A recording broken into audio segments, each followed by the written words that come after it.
بسم الله الرحمن الرحيم تبارك الذي بيده الملك وهو على كل شيء قدير الذي خلق الموت والحياة ليبلوكم أيكم أحسن عملا وهو العزيز الغفور صدق الله العظيم. وقال رسول الله صلى الله عليه وسلم الدنيا ملعونة وملعون ما فيها إلا ذكر الله وما والاه العالم والمتعلم أو كما قال عليه الصلاة والسلام. رب اشرح لي صدري ويسر لي أمري واحلل عقدة من لساني يفقه قولي سبحانك لا علم لنا إلا ما علمتنا إنك أنت العليم الحكيم. وقال سبحانه وتعالى في شان حبيبي إن الله وملائكته يصلون على النبي يا أيها الذين آمنوا صلوا عليه وسلموا تسليما. اللهم صل على سيدنا مولانا محمد وعلى آل سيدنا مولانا محمد. আলহামদুলিল্লাহ, সর্বোপরি গুণগান, গুণকীর্তন, উপাসনা, আরাধনা, বন্দনা আর কৃতজ্ঞতা জানাই মহান করুণাময় আল্লাহ সুবহানাহু ওয়া তাআলার সকাশে, যিনি আমাদেরকে অযাচিতভাবে পৃথিবীর বুকে মনুষ্য রূপে আত্মপ্রকাশ করার তৌফিক দান করেছেন এবং শেষ নবীর উম্মত করে আজকের এই ফিতনা ফাসাদের সময় দুনিয়ার যাবতীয় ঝামেলা, যাবতীয় বিপদ আপদ এবং ফিতনা ফাসাদ, গুনাহার পাপ থেকে মুক্ত করে তার মনোনীত নুরানি কোরআনি মজলিসে আসার ও বসার তৌফিক দান করেছেন। তার শুকরিয়া আদায় করে কণ্ঠ খুলে বলি আলহামদুলিল্লাহ। আর জোরে বলি আলহামদুলিল্লাহ। একটা আলহামদুলিল্লাহ বললে 30টা নেকি পাওয়া যায়। কটা? 30টা নেকি পাওয়া যায়। আমরা এখানে নেকির আশায় এসেছি না, আর আল্লাহ একটা একটা নেকিকে 10 গুণ বাড়িয়ে দেন। সেই জন্য আমরা বেশি থেকে বেশি নেকি কুড়িয়ে নিয়ে যাব। তাই বলি আলহামদুলিল্লাহ। অসংখ্য দরুদ ও সালাম বর্ষিত হোক আমার আপনার তথা সমগ্র বিশ্ব জগতের একমাত্র নেতা, বিশ্ব নবী, শ্রেষ্ঠ নবী, শেষ নবী, নবী কুলের শিরোমণি, আতায়ে নামদার, তাজদারে মদিনা মুহাম্মদুর রাসূলুল্লাহ সাল্লাল্লাহু আলাইহি ওয়াসাল্লামের উপর সকলে বলি সাল্লাল্লাহু আলাইহি ওয়াসাল্লাম। আমার সময় খুবই সংক্ষিপ্ত, সেই জন্য আর বেশি লম্বা ভূমিকা না টেনে আমি আমার বিশেষ আলোচনার দিকে এগিয়ে যেতে চলেছি। তবে তার পূর্বে জানিয়ে রাখি, আজকের সভার নির্ধারিত নির্বাচিত সভাপতি মহাশয়কে জানাই আমার আন্তরিক শ্রদ্ধা এবং উপস্থিত আমন্ত্রিত ও আমন্ত্রিত উলামায়ে কেরাম যারা এসেছেন বা আমার আওয়াজ শুনছেন তাদের সকলকে জানিয়ে রাখি আন্তরিক শ্রদ্ধা এবং উপস্থিত আমার বয়োজ্যেষ্ঠ, সমবয়স্ক, বয়োকনিষ্ঠ পুরুষ নারী নির্বিশেষে সমস্ত দিন দরদি মুসলিম ভাই বোনেদেরকে জানাই আন্তরিক শ্রদ্ধা, শুভেচ্ছা আর ভালোবাসা। আমি আজকের আলোচনা করার জন্য কোরআনের পাক থেকে দুটি আয়াত তেলাওয়াত করেছি। আয়াত দুটি 29 পারার প্রথম সূরা মুলকের 1 নম্বর এবং 2 নম্বর আয়াত। এই আয়াত পাকের মধ্যে মহান আল্লাহ সুবহানাহু ওয়া তাআলা বলছেন, তাবারাকাল্লাযী বিয়াদিহিল মুলকু, তাবারাকাল্লাযী বরকতপূর্ণ সেই সত্তা, সেই জাত, বিয়াদিহিল মুলকু যার হাতে রয়েছে সমস্ত রাজত্ব, ওহু আলা কুল্লি শাইইন কাদির, তিনি প্রত্যেকটা বস্তুর উপরে ক্ষমতাশীল। আল্লাযী খালাকাল মাউতা, তিনি মউতকে, মৃত্যুকে সৃষ্টি করেছেন, ওয়াল হায়াতা, তিনি জীবনকে সৃষ্টি করেছেন। অর্থাৎ তিনি জীবকে, তিনি জীবন দিয়েছেন, তিনি মৃত্যু দেবেন। কেন? তার কারণটা এখানে বয়ান করছেন, লিয়াবলুয়াকুম, যাতে করে আমি যাচাই করে নিতে পারি, বাছাই করে নিতে পারি, আইয়ুকুম, তোমাদের মধ্যে থেকে কোন ব্যক্তি আহসানু আমালা, সবথেকে ভালো কর্ম, সবথেকে ভালো আমল করে আসতে পারে। ওখানে এই আয়াত থেকে আমরা বুঝতে পারলাম আল্লাহ তাআলা আমাদেরকে পৃথিবীতে পাঠিয়েছেন একটা নির্দিষ্ট সময় দিয়ে। চিরকালের জন্য কেউ পৃথিবীতে আসেনি, কেউ চিরকাল থাকতেও পারবে না। কোন জাতি, কোন মানুষ, কোন বুদ্ধিজীবী, কোন সাধারণ খাস কোন মানুষ এটাকে অস্বীকার করতে পারে না বা করে না যে মৃত্যু হবে না। মৃত্যু সকলেরই হবে। আর কেউ ছিলাম না, জন্ম হয়েছে, জন্ম মৃত্যুকে সকলেই বিশ্বাস করে। কিন্তু এটা আমাদের ভাবার বিষয়, কেন আমাদের জন্ম, কেন আমাদের মৃত্যু? যিনি জন্ম দিয়েছেন, যিনি মৃত্যু দেবেন, তিনি ঘোষণা করে বলছেন, তোমাদের মধ্যে উত্তম আমলকারী কে, সব থেকে ভালো কর্মকারী কে, সেটা যাচাই করার জন্যই আমি পৃথিবীতে পাঠিয়েছি। বোঝা গেল পৃথিবী কিসের জন্য? কি বোঝা গেল আয়াত থেকে? পৃথিবী কিসের জন্য? পরীক্ষার জন্য। পৃথিবী কিসের জন্য? পরীক্ষার জন্য আল্লাহ তাআলা সৃষ্টি করেছেন, আর আমাদেরকে পরীক্ষার জন্যই এখানে পাঠিয়েছেন। কে কেমন করবে সেইভাবে যখন মৃত্যুর পরে চলে যাবে তার তেমনি বিচার হবে। তারপর আমি একটা হাদিস পাঠ করেছি, এবার হাদিসের তরজমাটা করি। হাদিস পাকের মধ্যে হাদিস বর্ণনা করছেন রাসূল আলাইহিস সালাতু ওয়াস সালামের বিখ্যাত সাহাবী, যিনি সবথেকে বেশি হাদিস বয়ান করেছেন, তার নাম আবু হুরায়রা রাদিয়াল্লাহু তাআলা আনহু। নাম শুনেছেন? আবু হুরায়রা রাদিয়াল্লাহু তাআলা আনহু। তার নাম হচ্ছে, আসলে নাম হচ্ছে আব্দুর রহমান। তিনি বিড়ালকে খুব ভালোবাসতেন।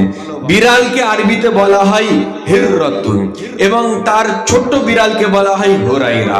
ছোট্ট বিড়াল পুষতেন, বিড়ালকে খুব ভালোবাসতেন। তাই নবী সাল্লাল্লাহু আলাইহি সাল্লাম তাকে আদর করে বলেছিলেন আবু হুরায়রা, অর্থাৎ বিল্লির বাপ, বিড়ালের বাপ। আর তার সেই নামটাই পছন্দ হয়ে গেছে, উনি নিজের সেই নামটাই সবথেকে বেশি পছন্দ করতেন, আর সেই নামেই প্রসিদ্ধ হয়ে গেছে। সবথেকে বেশি নবী সাল্লাল্লাহু আলাইহি ওয়াসাল্লামের নিকটে থাকতেন এবং সবথেকে বেশি তিনি হাদিস বয়ান করেছেন। সেই আবু হুরায়রা রাদিয়াল্লাহু তাআলা আনহু বলছেন, সামি'তু রাসূলুল্লাহি সাল্লাল্লাহু আলাইহি ওয়াসাল্লাম ইয়াকুল, আদ-দুনিয়া মালউনাতুন ওয়া মালউনুম মা ফিহা। বিশ্বনবী সাল্লাল্লাহু আলাইহি ওয়াসাল্লাম বলছেন, দুনিয়া হচ্ছে অভিশপ্ত, এবং দুনিয়ার মধ্যে যা কিছু আছে সব অভিশপ্ত। পৃথিবীকে কি বলছে? পৃথিবী অভিশপ্ত, অভিশাপের জায়গা, যা আছে সব অভিশপ্ত। তাহলে ভালো কোনটা? তারপরে বলছেন ইল্লা যিকরাল্লাহ, কিন্তু যেখানে আল্লাহর জিকির আছে সেটা অভিশপ্ত নয়। যে কাজের মধ্যে আল্লাহর স্মরণ আছে সেটা অভিশপ্ত নয়। সুতরাং আমরা খাবো, খাবার মধ্যে যদি আল্লাহর স্মরণ না থাকে সেটা অভিশাপের খাবার। খাবার মধ্যে যদি আল্লাহর স্মরণ থাকে সেটা বরকতের খাবার। আমরা পোশাক পরিধান করব। এই পোশাক পরিধানের মধ্যে যদি আল্লাহর নাম থাকে, আল্লাহর স্মরণ থাকে, তাহলে সেটা হবে বরকত। যদি আল্লাহর নাম না থাকে সেটা হবে অভিশাপ। আমরা রাস্তাঘাটে সফর করছি, আমাদের রাস্তা চলাফেরার মধ্যে যদি আল্লাহর নাম থাকে, যদি তাসবিহ তাহলিল থাকে, যদি সালাম কালাম থাকে, যদি আল্লাহর জিকির থাকে, সেটা হবে বরকতের, সেটা হবে নাজাতের। যদি তা না থাকে তাহলে রাস্তায় চলাফেরা হবে অভিশাপ। আমাদের সংসার, আমাদের দোকান, আমাদের ব্যবসা, আমাদের চাষবাস, আমাদের সব কিছু যদি আল্লাহর স্মরণে হয়, যদি আল্লাহর জন্য হয়, হবে সেটা বরকতের, হবে সেটা ইবাদত। আর যদি আল্লাহর জন্য না হয়, যদি আল্লাহর স্মরণে না হয়, সেটাই হবে অভিশাপ। তাই নবী সাল্লাল্লাহু আলাইহি ওয়াসাল্লাম বললেন, আদ-দুনিয়া মালউনাতুন ওয়া মালউনুন মা ফিহা, এবং তাতে যা আছে সব অভিশপ্ত আল্লাহর জিকির ছাড়া। আর কি? ওমা ওয়ালাহু, আল্লাহর স্মরণের সঙ্গে সম্পর্কিত যত বস্তু আছে সেগুলো অভিশাপ মুক্ত। আর কি? আলিমুন ওয়া মুতাআল্লিমুন, যারা দ্বীনের শিক্ষা অর্জন করে, কোরআনের শিক্ষা অর্জন করে, হাদিস শেখে, দ্বীনের কথা শুনে, দ্বীনের কথা শোনায়, তারা অভিশাপ থেকে মুক্ত। তাহলে দুনিয়া হচ্ছে অভিশাপের জায়গা। অভিশাপ থেকে বাঁচতে হলে আল্লাহর সঙ্গে জুড়তে হবে, তাহলেই বাঁচতে পারবে। সেই জন্য পৃথিবীর মানুষ সবাই সুখে আছে না কষ্টে আছে? কি বলে মনে হয়? বেশিরভাগ মানুষ সুখ শান্তিতে আছে না অশান্তির মধ্যে আছে? কথা বলেন। অশান্তির মধ্যে বেশিরভাগ মানুষ আছে। বিশাল অট্টালিকার মালিক, বিশাল ধন সম্পদের মালিক, ফ্যাক্টরি মালিক, তাদেরও রাতে ঘুম হয় না। আছে কি নেই? তাদেরও রাতে ঘুম হয় না। তারাই বেশি আত্মহত্যা করে দেখা যায়, অথবা একে অপরকে খুন করে দেয়। কেন? মনে শান্তি নেই, অভিশাপের জীবন চলছে। টাকা পয়সা ধন দৌলত থাকলেই যে শান্তির জীবন হবে, হবে না। অনেক গরিব মানুষ, অল্প রোজগার, অল্প উপার্জন, বিল্ডিং বালাখানা বেশি নেই, সংসার কাজ কারবার বেশি নেই, চাষ আবাদ জমি জায়গা খুব বেশি নেই, কিন্তু খুব শান্তির জীবন যাপন করছে। যখনই জিজ্ঞাসা করা হয় কেমন আছেন মশাই, তিনি বলেন আলহামদুলিল্লাহ, খুব ভালো আছি। কিসের বরকতে?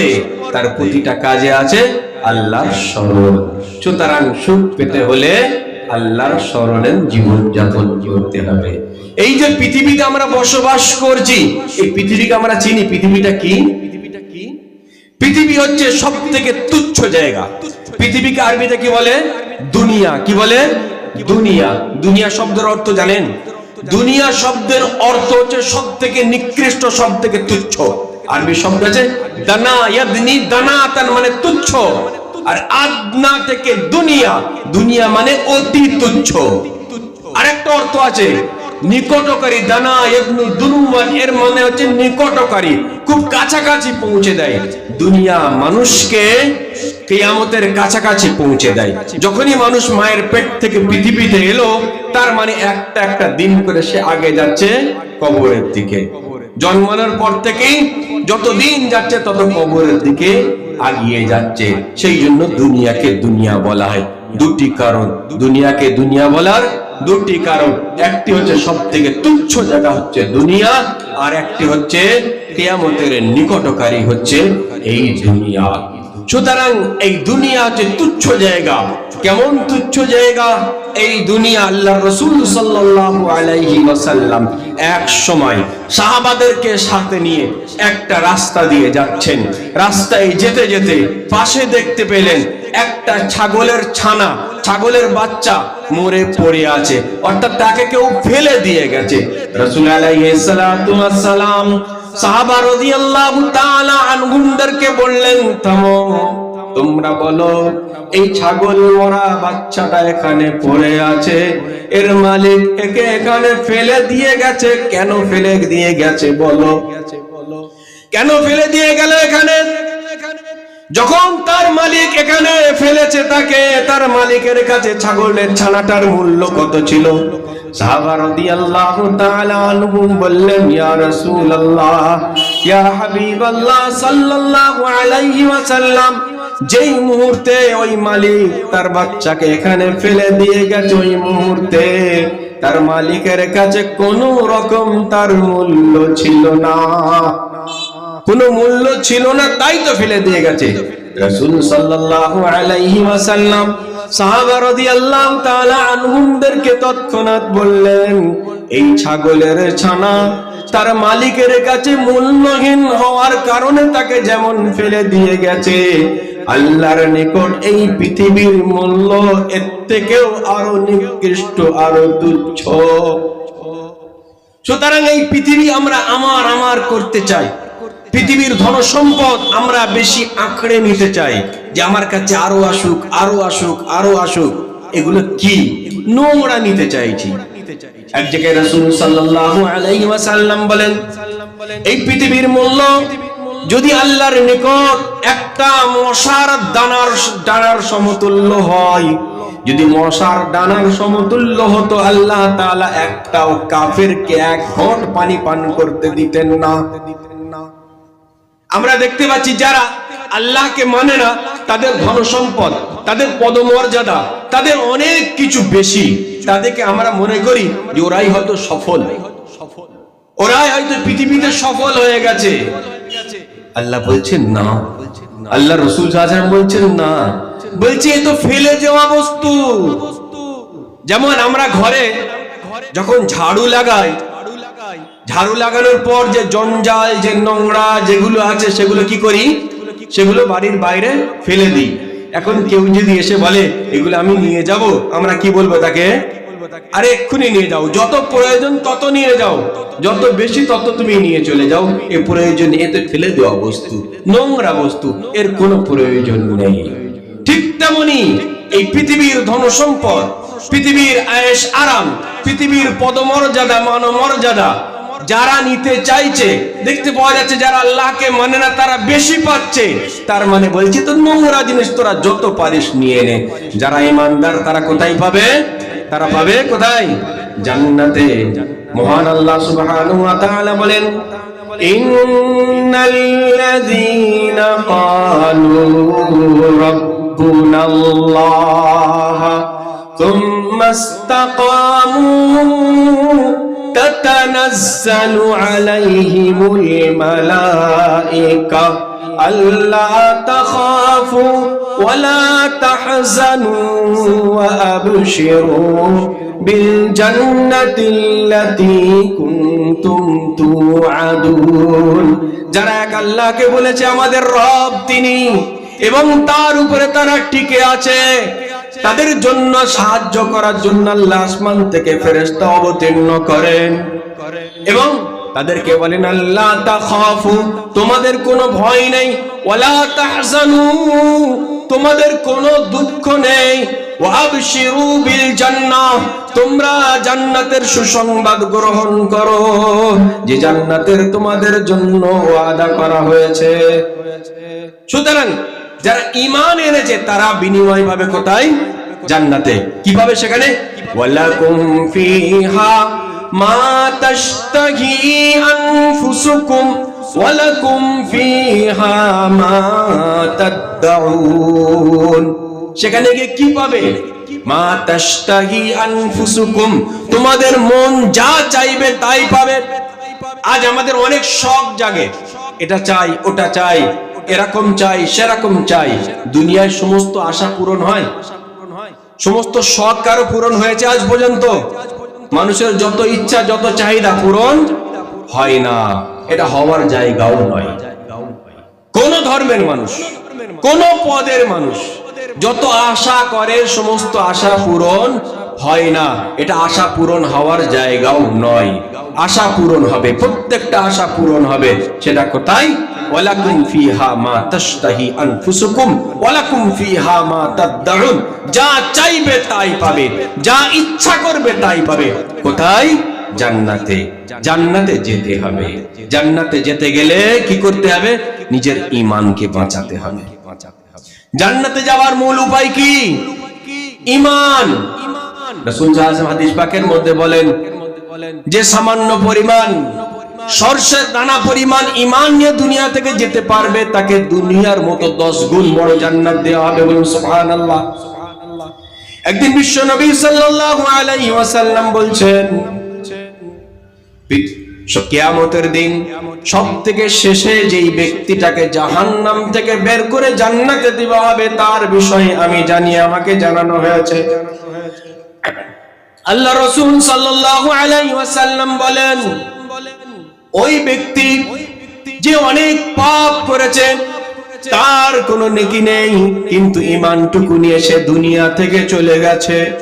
ঈমান নিয়ে দুনিয়া থেকে চলে যাওয়ার পরে অনেক দিন যখন জাহান্নামে শাস্তি পাবে, জাহান্নামে শাস্তি পাওয়ার পর তাকে আল্লাহ তাআলা জাহান্নাম থেকে কাছে টেনে নিয়ে আসবে, জাহান্নাম থেকে বের করে জাহান্নামের দিকে মুখ করে তাকে দাঁড় করিয়ে রেখে দেবে। সেই ব্যক্তি তখন বলবে, আমাদের রব, হে দয়াময় প্রভু আল্লাহ, আমাদের মুখটা একটু জাহান্নামের দিক থেকে ঘুরিয়ে ওই দিকে করে দেন, কারণ জাহান্নামের তাপ, জাহান্নামের দুর্গন্ধ আমাকে খুব কষ্ট দিচ্ছে, আমি সহ্য করতে পারছি না। এই দিক থেকে মুখটা ঘুরিয়ে একটু ওই দিকে করে দেন।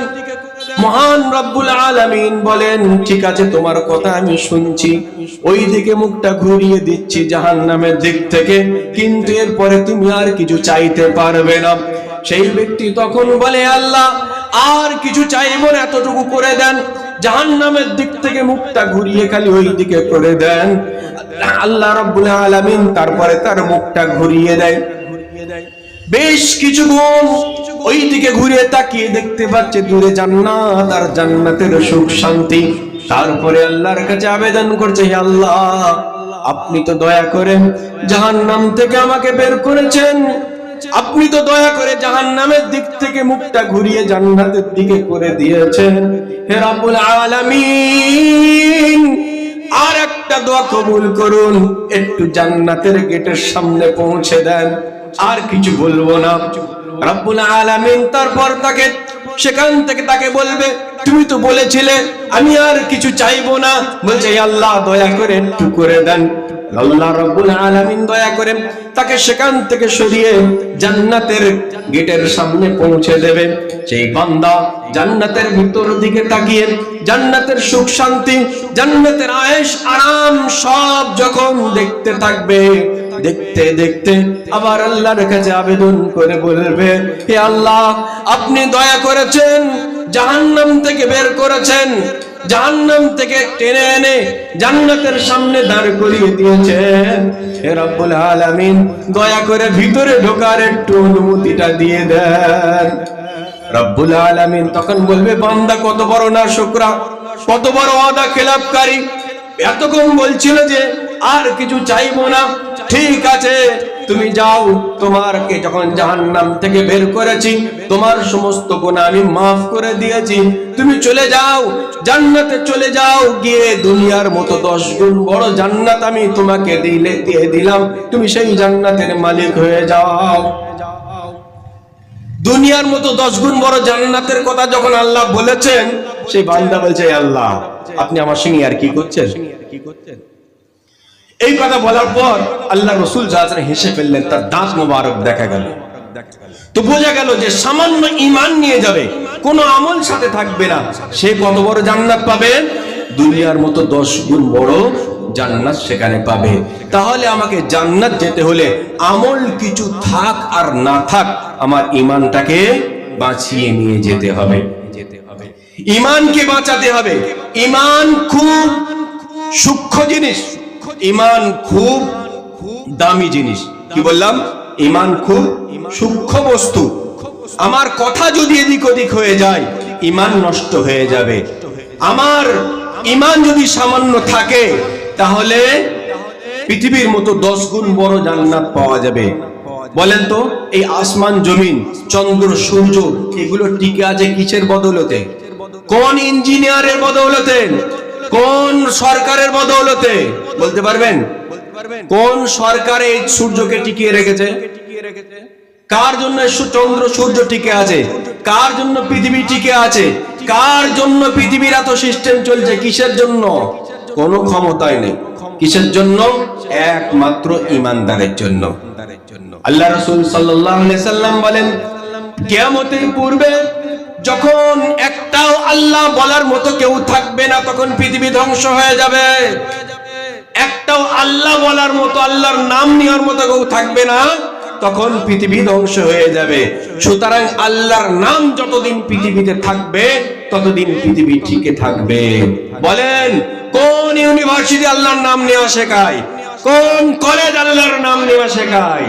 কোন স্কুল আল্লাহর নাম নেওয়া শেখায়? আল্লাহর নাম নেওয়া কারা শেখায়? মাদ্রাসা শেখায়। এক কথায় পৃথিবী টিকে আছে মাদ্রাসা শিক্ষার জন্য। এক কথায় পৃথিবী টিকে আছে ইমানদার মুসলমানদের জন্য। কোন ক্ষমতা পৃথিবীকে টিকিয়ে রাখতে পারে না। একমাত্র যতদিন মুসলমান আছে, যতদিন ইমানদার আছে, পৃথিবী টিকবে। যেদিনই ইমানদার শেষ হয়ে যাবে, তারপরে কিয়ামত চলে আসবে, পৃথিবী শেষ হয়ে যাবে।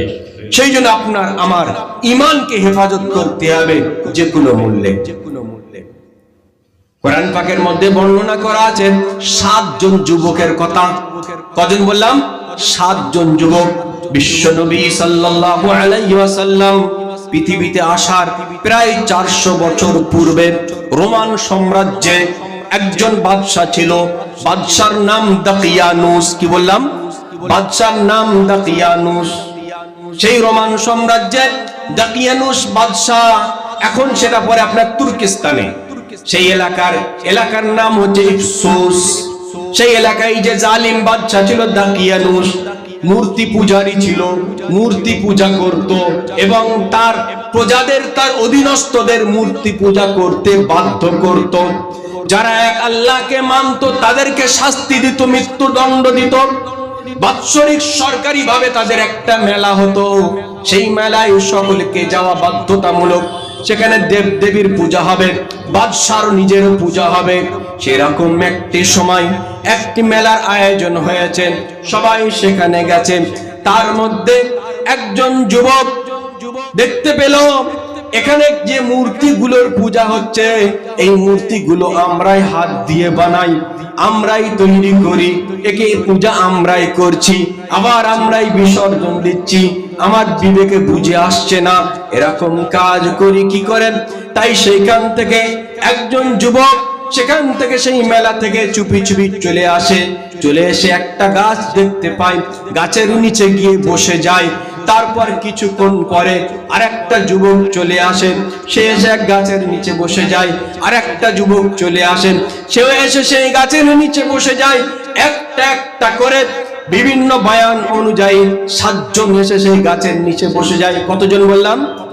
7 জন ব্যক্তি গাছের নিচে বসে যায়। তারা বসে গিয়ে কেউ কাউকে কিছু বলতে পারছে না। কেন বলতে পারছে না? বাদশা, জালিম বাদশা, অত্যাচারী যদি বুঝতে পারে আমরা মূর্তি পূজা পছন্দ করি না, আমরা আল্লাহকে এক বলে মেনে নিয়েছি, সুতরাং বাদশা যদি শোনে আমাদেরকে ধ্বংস করে দেবে, মৃত্যুদণ্ড দেবে। কেউ কাউকে কিছু বলতে পারছে না, কেউ কারো মনের খবর জানে না। এমতো অবস্থায় তাদের মধ্যে থেকে একজন সাহস করেই বলে ফেললো, বলো ভাই, আজ আমরা এখানে কেন বসে আছি? ওদিকে আমাদের কম, আমাদের জাতি, তারা মেলার মধ্যে ব্যস্ত, আনন্দ ফুর্তিতে ব্যস্ত, আমরা সেখান থেকে দূরে সরে এসে এই গাছের নিচে কেন বসে আছি বলো? তার মধ্যে থেকে একজন যুবক বলে ফেললো, আমি এখানে চলে এসেছি, আমার উদ্দেশ্য হচ্ছে এটা, যে মূর্তিকে আমরা নিজেরাই তৈরি করি, তাকেই আবার উপাস্য বলে আমরা মানি, তারই পূজা করি, তারই ইবাদত করি। আমার বিবেকে কথাটা বুঝে আসছে না, তাই আমি সেখান থেকে বের হয়ে চলে এলাম। এই কথা বলার পর আরো যারা ছিল তারা সকলেই সাহস পেয়ে গেল, সকলেই বলে উঠলো, আমারও উদ্দেশ্য তাই, আমারও উদ্দেশ্য তাই। 7 জনের মত সেখানে এক জায়গায় একত্রিত হয়ে গেল যে আমরা মূর্তি পূজা পছন্দ করি না, আমরা আমাদের ঈমান এনেছি, এক আল্লাহকে মানি, আমরা সত্য দিনকে মানি, আমরা মূর্তি পূজা মানি না, সেই জন্য চলে এসেছে এখানে। কিন্তু এই কথা বাদশাকে জানানো যাবে না। বাদশাকে জানাবে না বলে তারা গোপনে ছিল, কিন্তু কথা চলতে চলতে পৌঁছে গেল বাদশার কানে। বাদশার কানে কথা পৌঁছে যাওয়ার পর বাদশা তাদেরকে ডাক করিয়েছেন। আর তারা ছিল সকলেই কারা? তারা ছিল প্রত্যেকটা বাদশার নিকটতম মন্ত্রীদের ছেলে। যে কটা যুবক ছিল সব কটা বাদশার নিকটতম মন্ত্রী, কেউ প্রধানমন্ত্রী, কেউ খাদ্যমন্ত্রী, কেউ বড় বড় মন্ত্রী, তাদের সন্তান আর জওয়ান যুবক।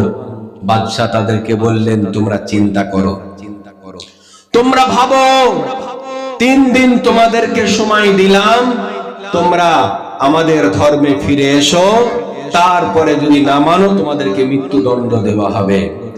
3 দিন সময় তাদেরকে চাওয়া হলো। প্রথমেই তাদেরকে দাঁড় করিয়ে বাদশা তাদেরকে জিজ্ঞাসা করেছিল,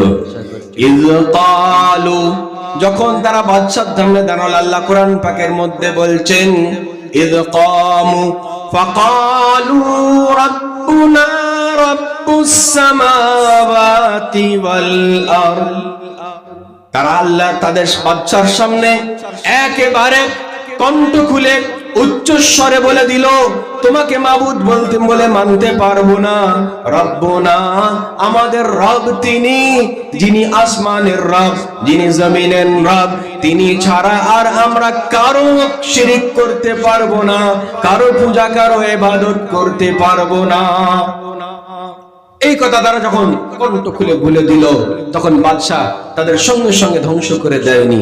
জওয়ান যুবক ছিল, বলেছিল যে তোমরা যদি বয়স্ক হতে তোমাদেরকে এক্ষুনি মৃত্যুদণ্ড দিয়ে দিতাম, কিন্তু তোমরা জওয়ান যুবক, তোমাদের কাজ আছে অনেক, তোমরা ফিরে এসো।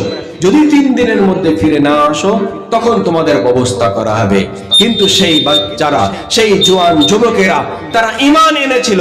আল্লাহ তাআলা তাদের ঈমানকে আরো মজবুত করে দিলেন। অরাবাতনা আলা কুলুবিহিম, আল্লাহ তাআলা বললেন তাদের দিলকে আমি আরো মজবুত করে দিলাম, তাদের ঈমানকে আরো মজবুত করে দিলাম আমি। তারা বাদশার সামনে ডেটে বলে দিল। এবার 3 দিন যখন সুযোগ পেয়ে গেছে, 3 দিন সুযোগ পাওয়ার পর তারা আপোষের মধ্যে পরামর্শ করছে, এই 3 দিন পরে বাদশার কাছে যদি যেতে হয়, হয় জোর করে তাদের ধর্মে আমাদেরকে দাখিল করে নেবে, না হলে আমাদের মৃত্যুদণ্ড দিয়ে দেবে। এছাড়া আমাদের আর কোনো উপায় নেই। আমরা ঈমানও ছাড়বো না, আমরা মরতেও চাই না, আমরা ঈমানও বাঁচাবো, আমরা বেঁচেও থাকবো। কি করতে হবে? চলো আমরা দূরে কোনো এক জায়গায় আশ্রয় নিয়ে নিই। তাই সেই 7 জন মিলে যুক্তি করে চলতে চলতে একটা পাহাড়ের নিচে দিয়ে যাচ্ছিল।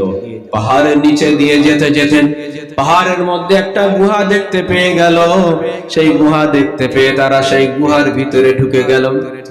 দুয়ার ভিতরে ঢুকে গিয়ে আল্লাহর কাছে দোয়া করেছিল, রব্বানা আতিনা মিন লাদুনকা রাহমাতাও ওয়া হাইয়্যি লানা মিন আমরিনা রাশাদা। হে আমাদের রব, আতিনা মিন লাদুনকা রাহমা, আপনি আপনার পক্ষ থেকে আমাদের উপরে রহম করুন, রহমত দিন, দয়া করুন। ওয়া আতিনা মিন লাদুনকা রাহমা ওয়া হাইয়্যি লানা, আমাদের জন্য সহজ করে দিন, মিন আমরিনা রাশাদা, আপনার হুকুমে আমাদের হেদায়েত, আমাদের পথ, আমরা ঈমানের পথে চলতে চাই, আমাদের পথকে আপনি সহজ করে দিন, আমাদের উপরে আপনি দয়া করুন। কটি দোয়া চেয়েছিল? 2টি দোয়া। তাই আল্লাহ তাআলা বলছেন, ফাযারাবনা আলা আযানিহিম ফিল কাহফি সিনিন। আল্লাহ বলছেন তাদের উপরে আমি দয়া করলাম। কেমন দয়া করলাম? তাদের কোনো টেনশন আর দিলাম না। ওই গুহার মধ্যে তারা যখন পৌঁছালো, গুহার মধ্যে তাদেরকে আমি ঘুম পাড়িয়ে দিলাম। কেমন ঘুম? আমরা যখন ঘুমাই আমাদের চোখ কাজ করে, চোখে দেখি, তখন ঘুমে ঘুমে কে চোখে দেখেন? অনেক মানুষ ঘুমায় কিন্তু চোখটা খোলা থাকে, দেখতে পায় না। ঘুমালে চোখ সঙ্গে সঙ্গে কাজ করা বন্ধ করে দেয়। নাক তো নিঃশ্বাস নেয়, কিন্তু তার দ্বারা কোনো অনুভব পাওয়া যায় না, কোনো গন্ধ দুর্গন্ধ সে বুঝতে পারে না। কিন্তু কান অনেকক্ষণ কাজ করে। মানুষ যখন ঘুমায় কান অনেকক্ষণ কাজ করে, কানের সামনে কিছু সারা হলে আবার ঘুম ভেঙে যায়। কিন্তু আল্লাহ তাআলা বলছেন এত গভীর ঘুম দিলাম, ফাদরাবনা আলা আযানিহিম, তাদের কানকে বন্ধ করে দিলাম, অর্থাৎ এত গভীর ঘুমে ঘুম পাড়িয়ে দিলাম, তারা কানেও আর কিছু শুনছিল না। কতদিন? সিনিন, অনেক বছর যাবত। কত বছর? কোরআন পাকের মধ্যে সে 309 বছর তারা সেখানে ঘুমিয়েছিল। আল্লাহ তাদের উপর রহমত কিসের দ্বারা করেছেন? ঘুমের দ্বারাতে। ঘুম আল্লাহর রহমত না অন্য কিছু? কি বলেন? ঘুম আল্লাহর রহমত না আল্লাহর আযাব? ঘুম আল্লাহর বড় নিয়ামত, বড় রহমত। যারা ঘুমোতে পারে না তাদেরকে জিজ্ঞাসা করেন। অনেক মানুষের অনেক টাকা পয়সা আছে, অনেক পদমর্যাদা আছে, কিন্তু ঘুমের ট্যাবলেট খেয়েও ঘুম হয় না, এসি চালিয়েও ঘুম হয় না। আবার দেখেন ফুটপাতের কুলি, রাস্তাঘাটে শুয়েই তাদের ঘুম হয়ে যাচ্ছে। ঘুম হচ্ছে আল্লাহর মস্ত বড় নিয়ামত। আল্লাহ তাদেরকে ঘুম পাড়িয়ে দেয়, শরীরের সমস্ত ক্লান্তি অল্প সময়ের মধ্যে দূর হয়ে যায়।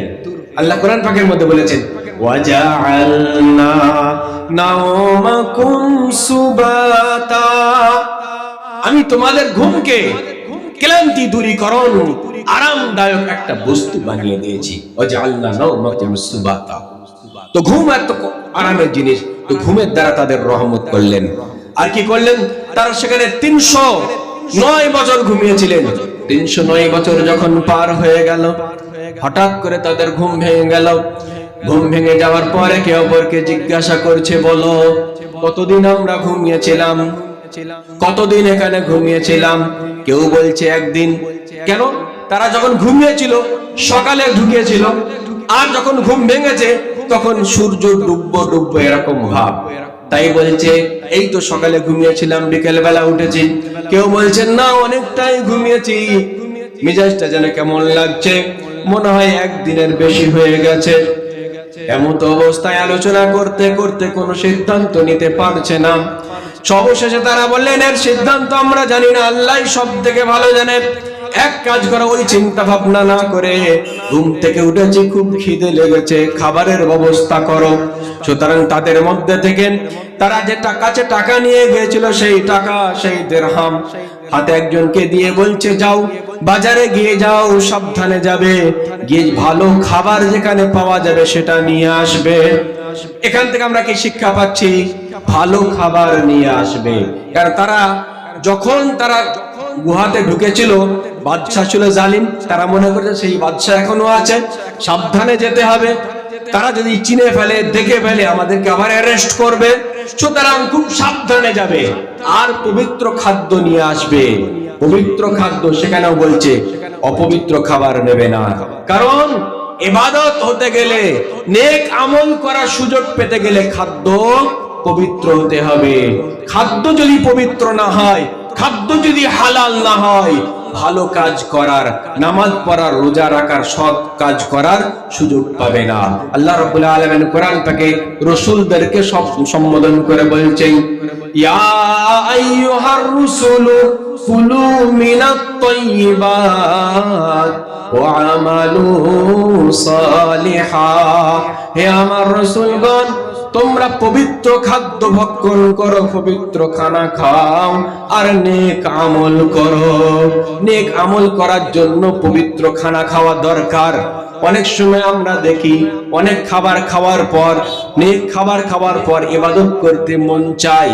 আবার অনেক সময় দেখি এমন কিছু খাদ্য পেটে ঢুকে যায়, নামাজে আর মজা নেই, কোরআন তেলাওয়াতে মজা নেই, তাসবিহ তেলাওয়াত করতে মন চাইছে না।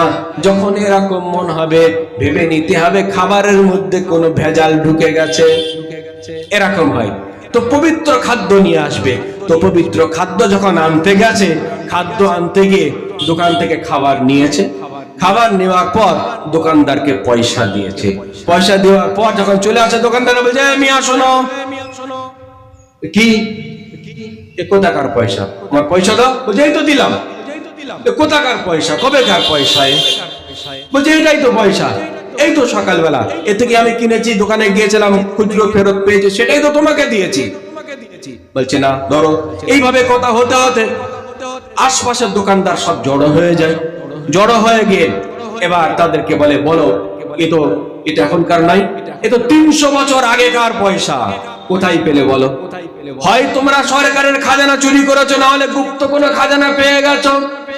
এইভাবে তাদেরকে জিজ্ঞাসাবাদ করতে থাকে। তারা বলে না, আমরা এইমাত্র নিয়ে আমরা ঘুমিয়েছিলাম, গুহার মধ্যে আমাদের সাথী আরো আছে, তারা সেখানে আছে, আমি তাদের জন্য খাবার কিনতে এসেছি। বলছে মিথ্যা কথা শোনা যাবে না। তাই তাদেরকে ধরে নিয়ে বাদশার কাছে গেছে।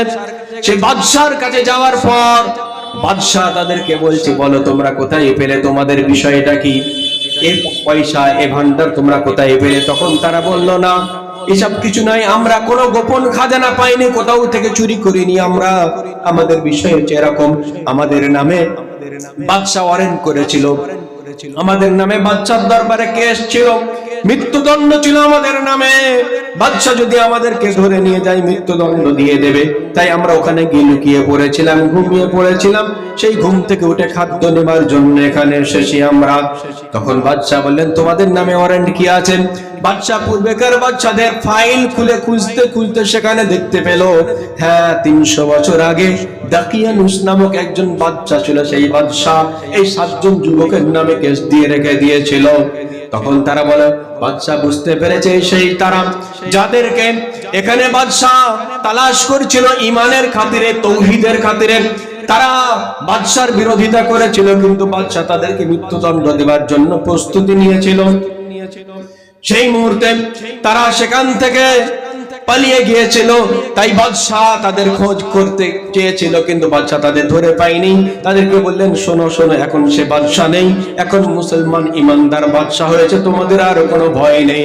বলো আমরা সেখানে যাব, কোথায় তোমার সাথীরা আছে তার সঙ্গে মোলাকাত করব। তো সেই তার সঙ্গে সেই ব্যক্তির সঙ্গে তার সাথীদের সঙ্গে দেখা করার জন্য বাদশাহ যাচ্ছিল। এমন অবস্থায় সে বলছে, আপনি এখানে থামেন, আমি তাদেরকে গিয়ে বলি। তাদেরকে যখন বলতে গেছে, সাক্ষাৎ করতে গেছে, গুহায় যাওয়ার পর আল্লাহ তাআলা তাদেরকে সেই তৎক্ষণাৎ মৃত্যু দিয়ে দিয়েছেন। সম্মানীয় ভাইরা আমার, এই যুবকদের ঘটনা থেকে আমরা কয়েকটা শিক্ষা পাই।